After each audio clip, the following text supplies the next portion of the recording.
Igor Larionov was a hockey genius. He was so good at seeing the game unfold that he'd make passes to spots where his teammates weren't even at yet. As defenders tried to block his options, he'd be 3 steps ahead, finding lanes nobody else could see. Players and coaches were amazed by Larionov's ability to control the pace of the game like a chess master. But how did this quiet Russian become the smartest center the NHL's ever seen? And what pushed him to leave everything behind in the Soviet Union? If you're enjoying this deep dive into hockey history, make sure to hit that like button and subscribe for more stories about the game's greatest legends. We're on our way to 10,000 subscribers, and with your help, we'll get there faster than Larionov could thread a pass through traffic. Their journeys can teach us so much about what makes this sport truly special.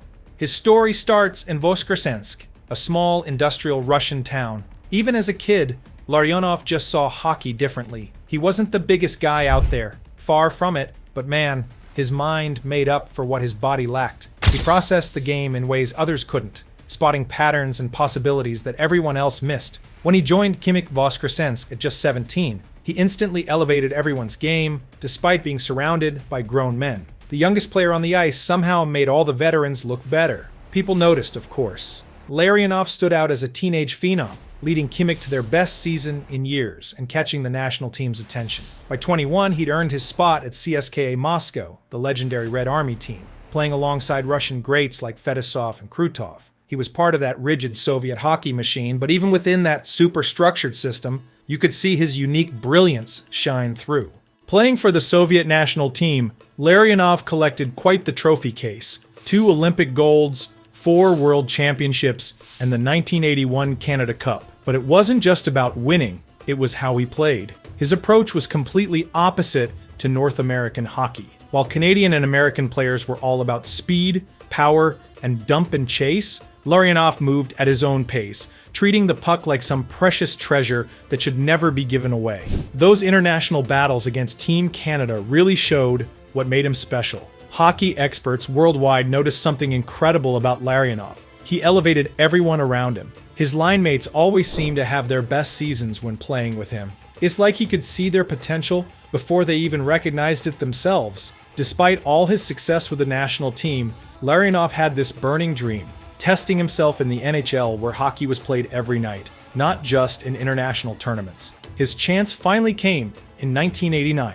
Gorbachev's glasnost and perestroika policies cracked open a door that had been slammed shut, allowing select players to head to North America. The NHL was a whole different beast. Faster pace, smaller ice, more physical play, but Larionov adapted by using his incredible hockey sense to stay one step ahead of the hitting and create space where none seemed to exist. Vancouver took a chance on him, hoping his playmaking would translate to the NHL. From there, his journey took him to San Jose and eventually Detroit. But man, the skeptics were everywhere when he first showed up. You could hear the whispers: too small for the NHL, too slow, already 29, too old to adjust to our style. That methodical, possession-based European stuff won't cut it here. Larionov shut them all up pretty quickly. He put up impressive numbers despite having to adapt to a completely different culture, language, and style of hockey all at once. That's no small feat. Imagine trying to excel at your job while simultaneously learning a new language and cultural norms,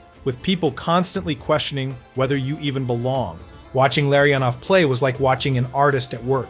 He read the game 2 steps ahead, anticipating where plays would develop rather than reacting to what was already happening. If opponents managed to take away his passing options, he'd suddenly become a goal scorer, finding the net when they least expected it. The guy was a hockey chameleon, adapting his game in real time based on what the defense gave him. Before Larionov, NHL teams primarily played a north-south power game. He introduced a whole new approach, using the entire width of the ice and maintaining possession through quick, short passes. Young players like Datsyuk and Zetterberg studied his patience with the puck, absorbing an important lesson: sometimes the best play comes after holding on to the puck for just 1 extra second, letting things develop. He kicked open the door for more European players to come to the NHL by proving that the European style wasn't just viable, it could absolutely dominate when played correctly. Opposing coaches like Pat Quinn had to completely rethink their strategies when facing him,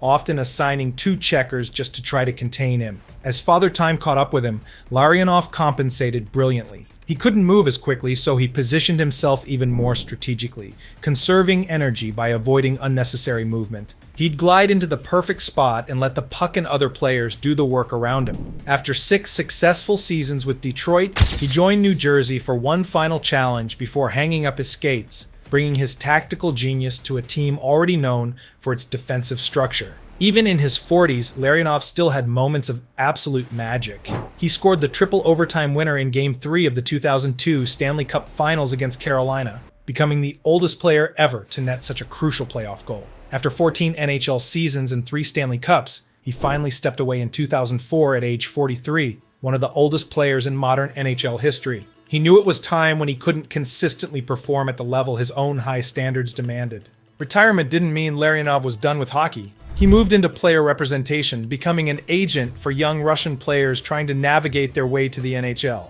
His development philosophy was refreshing. He taught players to think independently on the ice rather than blindly following systems. Don't play like a robot, play like an artist, he'd tell his clients. He became a bridge builder between Russian and North American hockey, emphasizing communication and cultural understanding, often personally helping young Russians adjust to life in North America. His global impact continued through work with the International Ice Hockey Federation, where he focused on growing the game worldwide. He'd regularly return to Russia to run hockey clinics that emphasized skill development over physicality. For everything he contributed both on and off the ice, Larionov earned his place in the Hockey Hall of Fame in 2008. During his induction speech, in classic Larionov fashion, he didn't talk about his own achievements, but instead thanked North American fans for embracing a different style of hockey, showing the same humility that defined his entire career. Hockey historians place Larionov among the top 10 centers to ever play the game, even though his NHL stats, 644 points in 921 games,